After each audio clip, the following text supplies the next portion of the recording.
Hi, I'm McClean. I'm the founder of Flow Group and Green Line Conversations, and this podcast has grown out of the chaos that's been thrust upon us. During the podcast, I'm going to try and share with you the best of 25 years of helping corporate organizations deal and cope with change. So, as you're out there, busy making sense of it all, trying to cope, and maybe in some cases trying to rebuild your organizations, I'm hoping that some of this can be of some assistance. We'll keep it deliberately short, because I know you're busy. Let's dive in. Welcome to episode 13. And apologies already to the triskaidekaphobics who are out there. If you ask any non-martial artist, what's the pinnacle of achievement in any martial art? Anybody will say a black belt. However, ask any black belt how they would describe being a black belt, and the most common answer you will receive is the word beginner. The reason for this is you move up the belts from one color to the next, the blues and the browns and the whites, all the way through until you get to black belt. And then when you arrive at black belt, you enter a brand new system, which is called the Dan system. Have you ever wondered? We haven't used all the colors in the rainbow before we get to black. Why start a brand new system when you could just introduce more colors on the way to black? The answer is that the purpose of the belts is to eliminate restrictions, the different colors. So when you get to black belt, by the time you arrive, you will no longer be limited by strength. You will no longer be limited by flexibility. You will no longer be limited by technique. And it's only when you remove the limitations that you can then begin to experience the art of the martial art. Leadership is a lot like that. The belts on the way to black belt include IQ, so being smart, intelligence. Another one is technical expertise, whatever your chosen discipline is. But this will only get you so far. We have a very interesting question that we've asked for the last 20 plus years to all candidates for leadership on Leadership Development Program, which is to identify the leader that has had the most positive impact on them in their entire lives to date. And once they've nominated the person, they identify the characteristics that made them make that selection. And in more than 70% of cases, it has nothing to do with either intelligence and smarts or technical knowledge and expertise. It has everything to do with how that leader connected with me, particularly when I needed it most, and how they were able to make me feel and motivate me in the hours that mattered. Perhaps Henry Kissinger summarized it best when he said, the further up the food chain you go, the more it only becomes about understanding who's on the other side of the table. We may be very sophisticated as a species, but there are basic fundamental laws that still govern our nature. After all, we are animals. Whether you come at it from the point of evolutionary biology or cognitive science, there is nothing to differentiate us in our basic genetic code from bacteria or daffodils, albeit most of us are a bit smarter than the daffodils.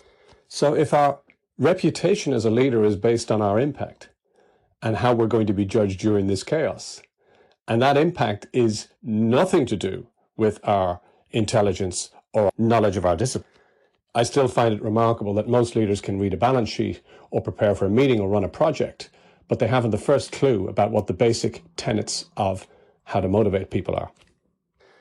And that their foray into understanding this is either based on their basic intuition of what they think to do in the moment, or what they've experienced to do and not to do based on good or bad behavior from previous leaders that they've experienced in their career to date. So last week I introduced the model of the scarf from the Neuro Leadership Institute, which is made up of 5 components that are core to people's motivation one way or the other.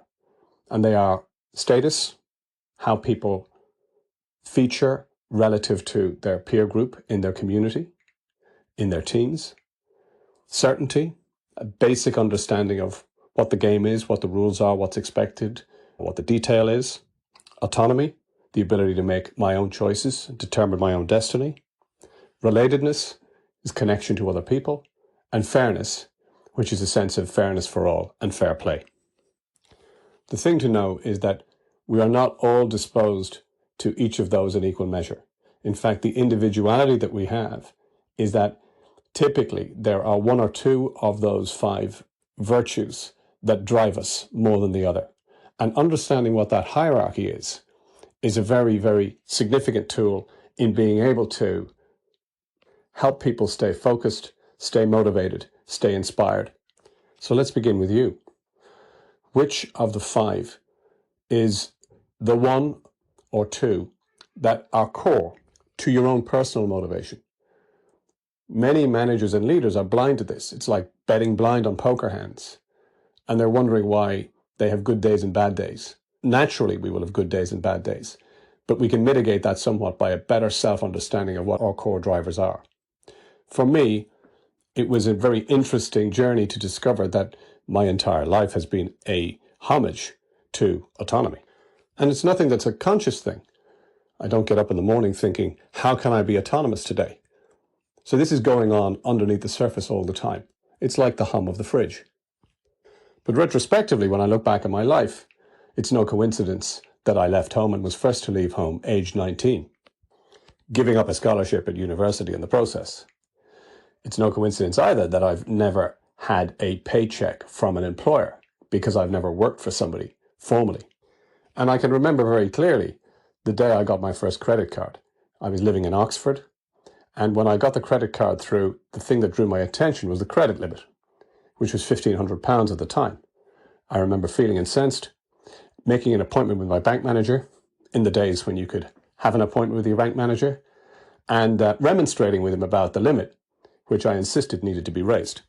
The interesting thing about this is that it's not as if I was even going to hit the limit, but just the idea that there was an imposition of some limit was enough to trigger a limbic response.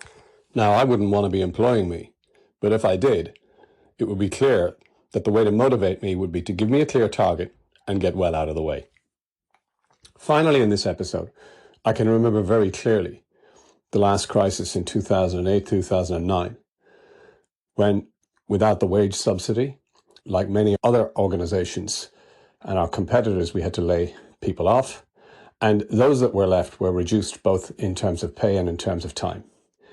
And there were two consultants that I can remember distinctly, and their response to the same circumstances was completely different because their needs were completely different.